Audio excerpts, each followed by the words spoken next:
വത്സേട്ടാ, രാജേഷാണേ. നിങ്ങളിവിടെ എത്തി? അല്ലപ്പോ 9 മണി കഴിഞ്ഞല്ലോ. രാജേഷേ, അവിടെ ഇന്ന് പണിക്ക് വരാൻ പറ്റൂലടാ. ഞാൻ ഇന്നൊരു വേറെ വഴിക്കാ ഉള്ളത്. അല്ല, നിങ്ങൾ ഇന്ന് വരുമെന്ന് പറഞ്ഞോണ്ടല്ലേ ഞാൻ ലീവാക്കിന്. അമ്മയാണെങ്കിൽ ചോറും വെച്ചു പോയി.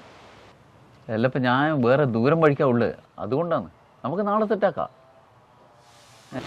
ഞാനിപ്പോൾ എന്ത് പറയാനാ, നമുക്ക് പണിയറിയില്ലല്ലോ, എല്ലാം നിങ്ങൾ പറയുന്ന പോലെ. അമ്മ ഇന്ന് പണിക്കാറൊന്നുമില്ലമ്മേ. ആ നായിൻ്റെ മക്കൾ പറ്റിച്ച്.